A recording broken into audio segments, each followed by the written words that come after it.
for a moment. Social distancing. Don't make me have to come out of you. Wave your hands, scream, yell, give a horn praise for God's man for this time, Dave Yost.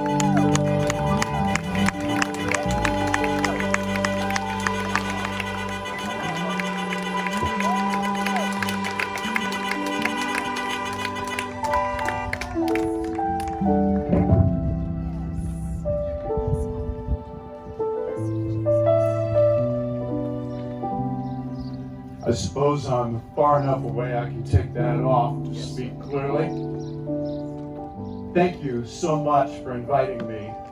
Thank you, Pastor Parker, for your kind invitation. This is the third time over the last 12 or 15 years that I've gotten to visit here with this church family, and it's good to be here to worship Almighty God and to speak briefly. That's a promise. Not from a politician, but from a man you could trust. I'll be brief. We'll get this done in 10 minutes or less. Amen, brother. It's hard to know what to say in a time like this. And please grant me some grace, for my skill is not adequate to the moment or to this crisis. I've written down what I want to say today because I'm trying to be as precise as I can and thoughtful, because you see, I've been thinking and pondering and hurting for a lot of years about the things that have happened this week, because they've been happening a long time before they hit social media, a long time before the mainstream media picked it up. In the lobby of my office downtown, there's a large photograph of Dr. Martin Luther King Jr., not a photograph of a thoughtful, well-spoken man that people in the white community have become comfortable with. No, it's a photograph of an angry man. His voice raised, his fist in the air, and next to it is a familiar quote in large letters: "We are not satisfied, and we will not be satisfied until justice rolls down like waters, yes, and righteousness like a mighty stream." yeah. As I stand here this morning, thinking about the events of the past 2 weeks, I'm reminded of that verse from the book of Amos. America, especially Black America, has walked for years through a dry and weary land where there is no water. Many days searching for just a trickle. The voices in the streets of our city are right to be angry over the death of George Floyd and Ahmaud Arbery and Breonna Taylor, Yes. and more, stretching back in time. Many of you have probably seen the video of a young black man who lists his mom's unwritten rules.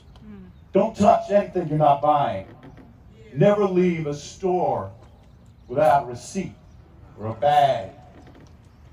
Don't drive with a do-rag on. If you get pulled over, hands on the dashboard. Yes. And more. 16 rules that his mother taught him for surviving. Now, to my friends who say that racism is mostly in our past, I ask, did your mom teach you those rules? Rules that assume you start out a suspect and that injustice is part of the fabric of life? No. What black moms teach their sons is not a debate over statistics or economic outcomes or politics. It's the reality that they live. And it's evidence. May I say it's evidence beyond a reasonable doubt that racism is still alive. The long, dry journey has perhaps been longer because in the white community, we do not take these moments home with us. When Mr. Floyd or Mr. Arbery is killed, a white mother is shocked, even angry. But when she looks at her little son, she does not think that when he grows up, that could be him. Yes.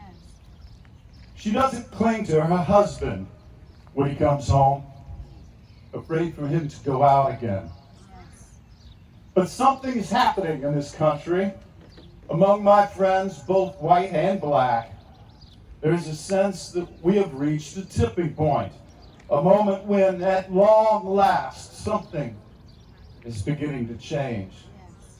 Writing from an Alabama jail, Dr. King wrote these words: "We are caught in an inescapable network of mutuality, tied in a single garment of destiny. Whatever affects one directly affects all indirectly." What you have known to be true, that whether it's intentional or not, there is a burden that only black Americans carry. That truth is now coming home to rest of our beloved country. I hear the waters. Yes. In this long, long journey, we're getting closer. Yes. This week, I will begin rolling out proposals as your Attorney General. Some will require legislation, some will impact the way we train our safety officers. I cannot change the world, but I can change the piece of it that I am walking on in this journey. Yes. And so stay with me for a moment, because I've been thinking, why do we give anyone authority? The authority of government does not come from the lawmakers or from the chief of police or the governor or the president. Yes. Those in power get their authority from us. That's what government of, by, and for the people means. So why? We give that authority for our benefit, so that our kids can walk to school or at the park in safety, Yes. so we can conduct our business without being cheated, Yes. so we won't be beaten or killed. Yes. All authority, all of it, is given for the benefit of others. It is never given for the benefit of the person who holds it. It is not given to dominate or for revenge or to make the person in power comfortable, nor to preserve itself. It is given to serve Yes. with humility. Yes.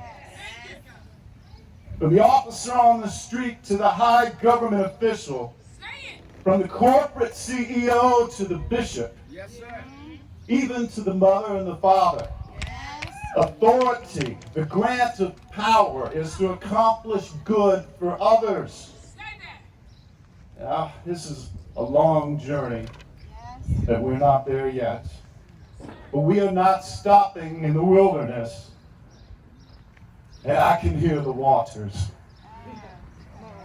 The sound I hear is not the gentle lapping of waves on a shore.